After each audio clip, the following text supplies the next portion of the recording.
अस्सलाम वालेकुम, welcome everyone. I am Muzaffar Bashir Khan. BS honour physics के 5th सेमेस्टर में क्लासिकल मैकेनिक्स की लेक्चर सीरीज़ हमने स्टार्ट कर रखी है। तो उस क्लासिकल मैकेनिक्स के एक इम्पॉर्टेंट टॉपिक के लिए आज हम डिस्कस करेंगे। हमारे पास है साइक्लिक और ignorable coordinates. That's very important topic. असल में हम लोग लैग्रेंज फार्मूलेशन में हैं। लैग्रेंज फार्मूलेशन के अंदर लैग्रेंज इक्वेशन को हम लोग साइक्लिक कोऑर्डिनेट्स के लिए कैसे चेंज कर सकते हैं, उनको कैसे राइट डाउन कर सकते हैं, ये हम डिस्कस करेंगे आज।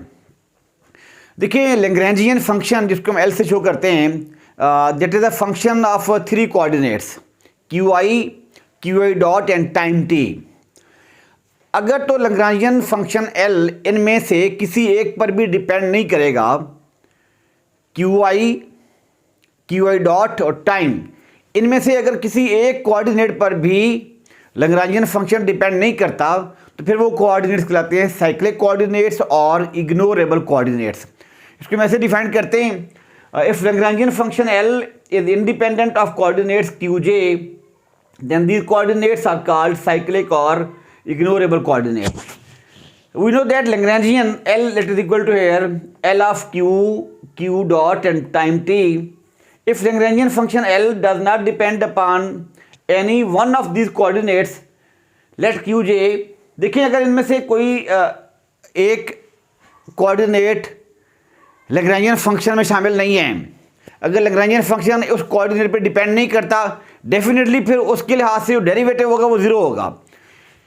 तो हम यहाँ लिख सकते हैं, अगर क्यू जे पर ये डिपेंड नहीं कर रहा Lagrangian function, then partial L by partial Q J that will be zero. If it happens then these coordinates q j are called cyclic coordinates और इग्नोरेबल कोऑर्डिनेट्स।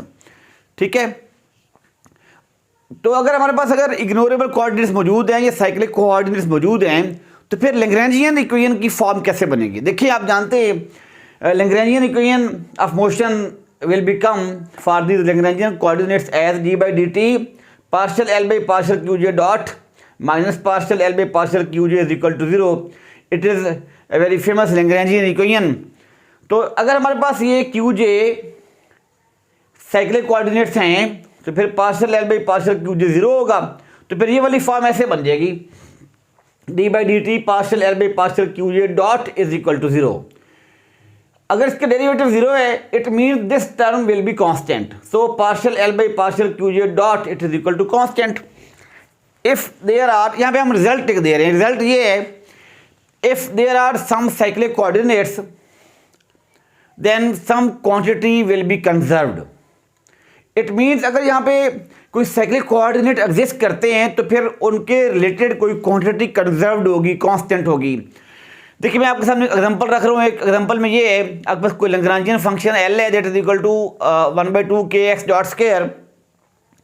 कोई सिस्टम, उस सिस्टम के अंदर लैग्रेंजियन फंक्शन हमने find किया और हम यहाँ उसको डायरेक्ट लिख रहे हैं।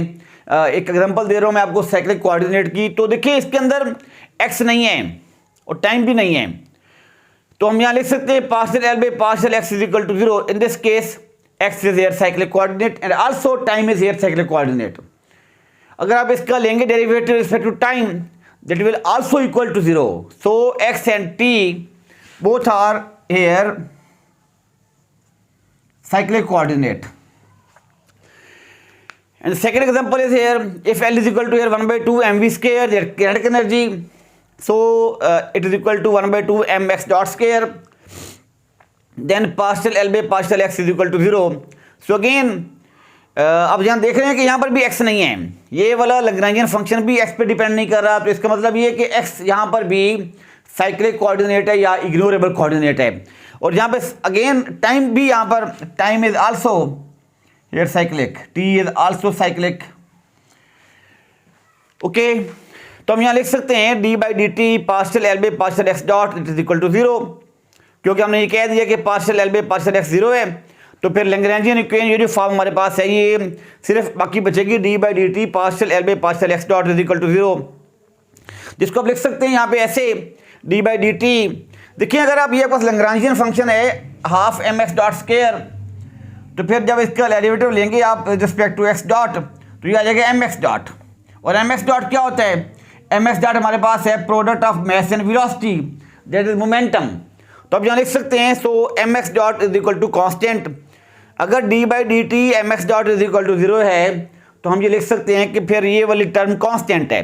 सो momentum of the system is constant. It means कि अगर यहाँ पर कोई भी कोऑर्डिनेट साइक्लिक है तो उसके रिलेटेड फिर वहाँ पे कोई क्वांटिटी कंजर्व भी होगी, जिसकी मैंने आपको एग्जांपल दे दी कि अगर यहाँ पे एक्स कांस्टेंट है तो फिर यहाँ पे मोमेंटम कांस्टेंट है। आप इसी तरह लिख सकते हैं कि क्योंकि यहाँ हमारे पास partial L by partial x 0 है और एल की वैल्यू होती है T minus V. We know that Lagrangian function L is equal to है T minus V. T is here kinetic energy and V is here potential energy. तो आप लिख सकते हैं partial by partial Q J T minus V is equal to 0। तो आप इसको लिख सकते हैं partial T by partial Q J minus partial V by partial Q J. तो हमने माइनस वाले टर्म को लेके राइट साइड पे, तो ये आ गया partial T by partial Q J that is equal to partial V by partial Q J. और हम जानते हैं कि partial V by partial Q J ये तो होता है कैपिटल क्यू जे, जिसको हम कहते हैं जनरलाइज फोर्स। इसका मतलब ये कि अब यहाँ पर अगर कोई कोऑर्डिनेट साइक्लिक है तो फिर उसके related generalise force Q J ये भी कंजर्व्ड होगी। ठीक है जी, ये हमने डिस्कस कर लिया आज साइक्लिक कोऑर्डिनेट। और साइक्लिक कोऑर्डिनेट अगर होंगे तो फिर हम देख रहे हैं कि लैग्रैंज चेन ऑफ मोशन एक और फॉर्म में चेंज हो जाती है। ठीक है, और उसके साथ कोई ना कोई क्वांटिटी कंजर्व्ड भी होती है।